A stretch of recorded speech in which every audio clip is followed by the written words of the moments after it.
Good morning and welcome back दोस्तों। स्वागत है आपका एक बार फिर से आपके अपने चैनल जीके सर्च इंजन पर। आज है 16 नवंबर और 16 नवंबर से रिलेटेड राजस्थान करंट अफेयर्स के जितने भी इंपॉर्टेंट क्वेश्चन हैं सभी हम इस वीडियो में डिस्कस करने वाले हैं। तो पूरा वीडियो बहुत ध्यान से देखें और वीडियो के एंड में मैं आपसे क्वेश्चन पूछूंगा जिसका आंसर आपको कमेंट बॉक्स में देना है।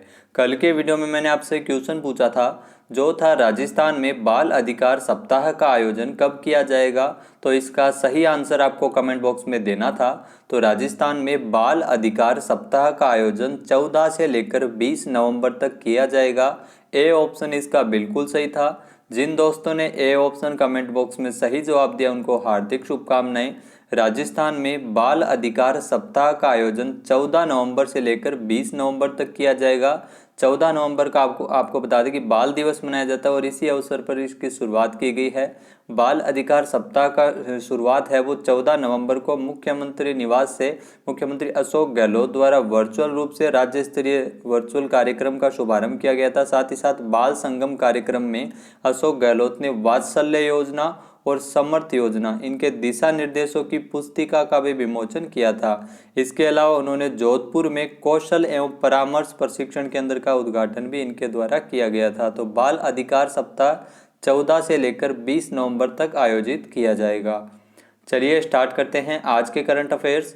पहला क्वेश्चन है, हाल ही में राजस्थान की सरकारी स्कूली शिक्षा में गुणवत्ता बढ़ाने के लिए प्रदर्शन के आधार पर जारी रैंकिंग में कौन सा जिला शीर्ष स्थान पर रहा है। तो राजस्थान में सरकारी स्कूलों की शिक्षा गुणवत्ता बढ़ाने को लेकर एक रैंकिंग जारी की गई है जिसमें राजस्थान का जयपुर जिला है वो शीर्ष स्थान पर रहा है। ए ऑप्शन इसका बिल्कुल सही है। आइए जानते हैं इंपॉर्टेंट फैक्ट्स। तो राजस्थान की सरकारी स्कूली शिक्षा में गुणवत्ता बढ़ाने के प्रदर्शन के आधार पर जारी रैंकिंग में जयपुर जिला एक बार फिर से पहले स्थान पर रहा है। राजस्थान स्कूल शिक्षा परिषद की ओर से हाल ही में अक्टूबर माह की ये रैंकिंग जारी की गई है। इससे पूर्व अगस्त और सितंबर में ही जयपुर है वो प्रथम स्थान पर रहा था। 43 पैरामीटर के आधार पर यह रैंकिंग तैयार की जाती है। शिक्षा विभाग की ओर से हर माह यह शिक्षा रैंकिंग जारी की जाती है जिसमें 43 पैरामीटर की सूचनाएं शाला दर्पण ऐप पर अपलोड करनी होती है। शाला दर्पण पर आपको बता दें कि मुख्य रूप से स्कूलों में समुदाय से प्राप्त राशि करने वाले स्कूलों की संख्या, फीडिंग, ज्ञान संपर्क पोर्टल में प्राप्त राशि, बिजली पानी सुविधा आदि से जुड़े संपूर्ण 43 पैरामीटर के आधार पर सूचनाएं अपलोड करनी पड़ती है। प्रदेश की जिलावार शिक्षा रैंकिंग में जयपुर है वो पहले स्थान पर रहा है, दूसरे स्थान पर चूरू जिला रहा है और तीसरे स्थान पर हनुमानगढ़ रहा है। जयपुर की बात की जाए तो जयपुर को गुलाबी नगरी के नाम से भी जाना जाता है। नेक्स्ट यहाँ पे क्वेश्चन है, राजस्थान के किस जिले में पहली बार येलो बिटर्न प्रजाति का बगुला पक्षी नजर आया है। तो राजस्थान में पहली बार जैसलमेर में येलो बिटर्न प्रजाति का बगुला पक्षी नजर आया है। बी ऑप्शन इसका बिल्कुल सही है। जैसा कि आप तस्वीर में देख रहे हैं ये बगुला पक्षी है वो दुर्लभ प्रजाति का येलो बिटर्न प्रजाति का बगुला पक्षी है जो जैसलमेर में नजर आया है। आइए जानते हैं इंपॉर्टेंट फैक्ट्स। तो भारत पाक बॉर्डर पर स्थित सरहदी जिले जैसलमेर में इस बार पहली बार येलो बिटर्न प्रजाति का बगुला पक्षी देखा गया है। जैसलमेर के गजरूप सागर तालाब में येलो बिटर्न प्रजाति के बगुले को पर्यावरण प्रेमी पार्थ जगानी ने देखा और इन्होंने फोटो के द्वारा कैमरे में इसे कैद किया है। यह पक्षी राजस्थान के अन्य जिलों में प्राय दिखता रहता है लेकिन जैसलमेर में यह पहली बार नजर आया है। तो आपको बता दें इसके खूबियाँ क्या है, इसकी विशेषताएं क्या है। तो ये इस प्रजाति जो येलो बिटर्न प्रजाति का बगुला पक्षी है जो 36 से लेकर 38 सेंटीमीटर का ये पीले रंग का पक्षी है। इसकी गर्दन छोटी, चोंच लंबी होती है और मुख्य रूप से इसका भोजन छोटी मछलियां, कीड़े, उभयचर जीव है वो शामिल होते हैं। जैसलमेर की बात की जाए तो जैसलमेर को स्वर्ण नगरी भी कहा जाता है। नेक्स्ट यहाँ पे क्वेश्चन है, हाल ही में किस राज्य के शिक्षा विभाग द्वारा आओ घर से सीखे अभियान लॉन्च किया गया है। तो हाल ही में राजस्थान शिक्षा विभाग की ओर से आओ घर से सीखे अभियान लॉन्च किया गया है। ए ऑप्शन इसका बिल्कुल सही है। आइए जानते हैं इंपॉर्टेंट फैक्ट्स। तो राजस्थान शिक्षा विभाग की ओर से आओ घर से सीखे अभियान लॉन्च किया गया। इसके पीछे जो ऑनलाइन क्लास को बढ़ावा देना इसका मुख्य उद्देश्य रखा गया है। शिक्षा मंत्री गोविंद सिंह डोटासरा की ओर से जानकारी दी गई है कि कक्षा 1 से लेकर और जो 9वीं तक के विद्यार्थियों को जिसमें जिसकी परीक्षाओं में आपको बता दें कि परीक्षा में क्रमोन्नत नहीं किया जाएगा इस साल, और इसके लिए इनको घर से ही पढ़ाई करवाई जाएगी। 10वीं और 12वीं की कक्षाएं शुरू की जा सकेगी। फिलहाल बाकी कक्षाएं शुरू नहीं हो सकेगी, ऑनलाइन क्लास लेने में इसमें छूट दी गई है। इस अभियान के तहत आओ घर से सीखे अभियान के तहत छात्र शिक्षकों से फ़ोन पर अपने सवालों के जवाब जान सकेंगे, और व्हाट्सएप पर भी छात्रों को डिजिटल लर्निंग सामग्री भेजी जा सकेगी। शिक्षा विभाग ऐसी पाठ्य पुस्तक एवं कार्य पुस्तिकाएं तैयार कर रहा है जिसकी मदद से स्टूडेंट पढ़ाई आसानी से कर सके। साथ ही साथ आपको बता दें कि राजस्थान सरकार की ओर से स्माइल प्रोग्राम भी शुरू किया गया था। तो ध्यान रखना, स्माइल प्रोग्राम है वो राजस्थान शिक्षा विभाग की ओर से शुरू किया गया है, और अभी हाल ही में एक नया अभियान लॉन्च किया गया है, आओ घर से सीखे, जिसके लिए कक्षा 1 से लेकर 9वीं तक के छात्रों के लिए इसमें घर पर ही पढ़ाई करवाई जाएगी। नेक्स्ट यहाँ पे क्वेश्चन है, राजस्थान में नवीन सिंचाई परियोजनाओं में बूंद बूंद और फवारा सिंचाई पद्धति अनिवार्य रूप से लागू किए जाने की घोषणा किसने की है? तो राजस्थान में नवीन सिंचाई परियोजनाओं में बूंद बूंद और फवारा सिंचाई पद्धति अनिवार्य रूप से लागू किए जाने की घोषणा की है मुख्यमंत्री अशोक गहलोत ने। सी ऑप्शन इसका बिल्कुल सही है। आइए जानते हैं इंपॉर्टेंट फैक्ट्स। तो मुख्यमंत्री अशोक गहलोत की ओर से आपको बता दें कि समीक्षा बैठक के दौरान इसकी घोषणा की गई है। विभाग के अधिकारियों को निर्देश जारी किए गए हैं कि राजस्थान में नवीनतम सिंचाई परियोजनाओं में बूंद बूंद और फव्वारा सिंचाई पद्धति से परियोजना बनाया जाए और अनिवार्य रूप से इसे लागू किया जाए।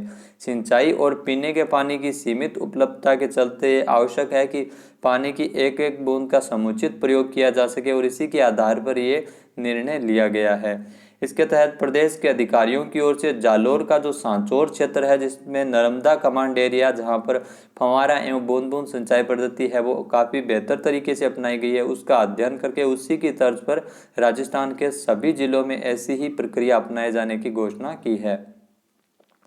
नेक्स्ट है, हाल ही में राजस्थान वरिष्ठ अधिस्वीकृत पत्रकार सम्मान योजना की प्रतिमाह राशि 5,000 रुपये से बढ़ाकर कितनी की गई है? तो हाल ही में राजस्थान में पत्रकारों के लिए राजस्थान वरिष्ठ अधिस्वीकृत पत्रकार सम्मान योजना की राशि जो पहले 5,000 रुपये दी जाती थी उसे बढ़ाकर 10,000 रुपये किया गया है। बी ऑप्शन इसका बिल्कुल सही है।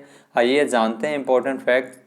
तो राजस्थान वरिष्ठ अधिस्वीकृत पत्रकार सम्मान योजना, जिसे पेंशन योजना भी कहा जाता है, जो पत्रकारों के लिए होती है, जिसमें 5,000 रुपये जो राशि दी जाती थी उसे बढ़ाकर 10,000 रुपये किया गया है। मुख्यमंत्री अशोक गहलोत द्वारा इसकी घोषणा बजट में की गई थी, जिसमें 60 वरिष्ठ पत्रकारों को इस सम्मान योजना के तहत सहायता राशि दी जाती है, जिसके लिए उम्र सीमा है वो 60 वर्ष है। 60 वर्ष से अधिक आयु के ऐसे वरिष्ठ पत्रकार जिन्होंने जीवन भर पत्रकारिता में सेवाएं दी है उनको ये सहायता राशि उपलब्ध कराई जाती है, जो 5,000 रुपये से बढ़ाकर वो पेंशन राशि 10,000 रुपये की गई है।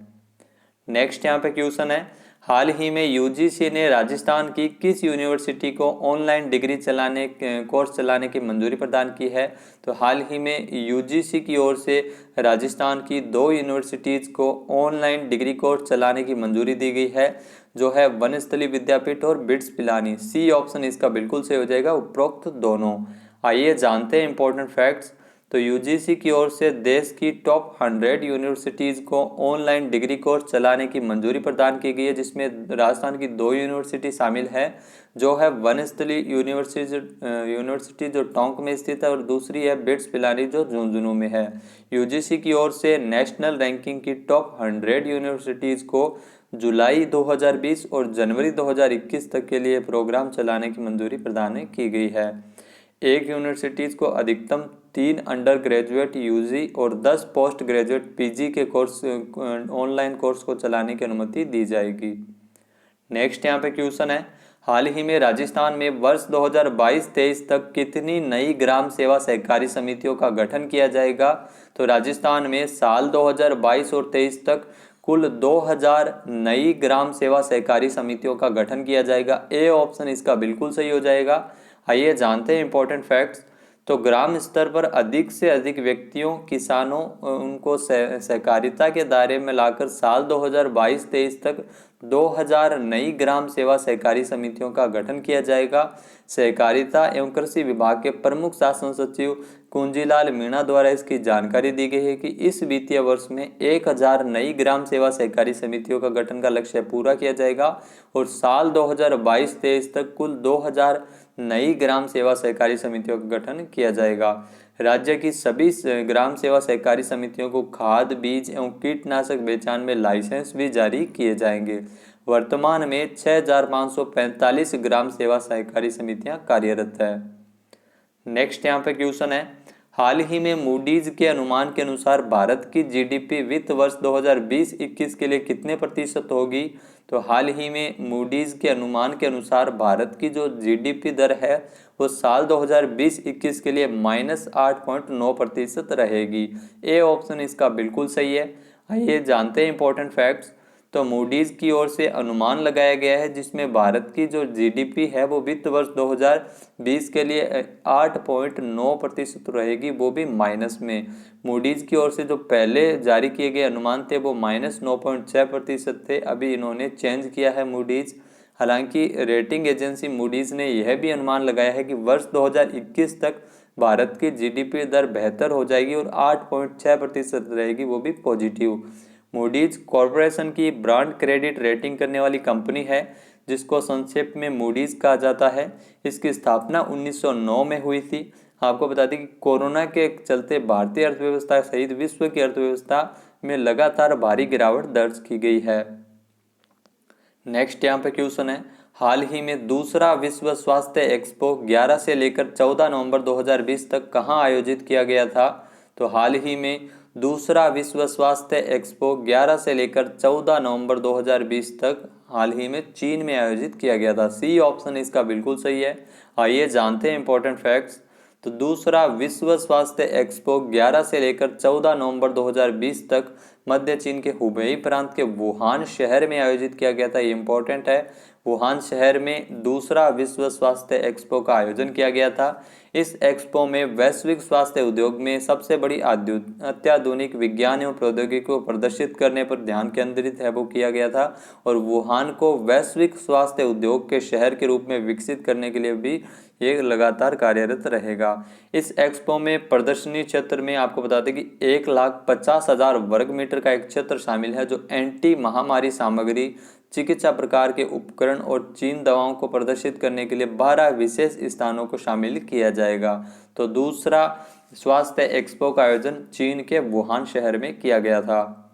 नेक्स्ट यहाँ पे क्वेश्चन है, हाल ही में भारत में बाल दिवस कब मनाया गया है? तो हाल ही में भारत में बाल दिवस 14 नवंबर को मनाया गया है। ए ऑप्शन इसका बिल्कुल सही हो जाएगा। आइए जानते हैं इंपॉर्टेंट फैक्ट्स।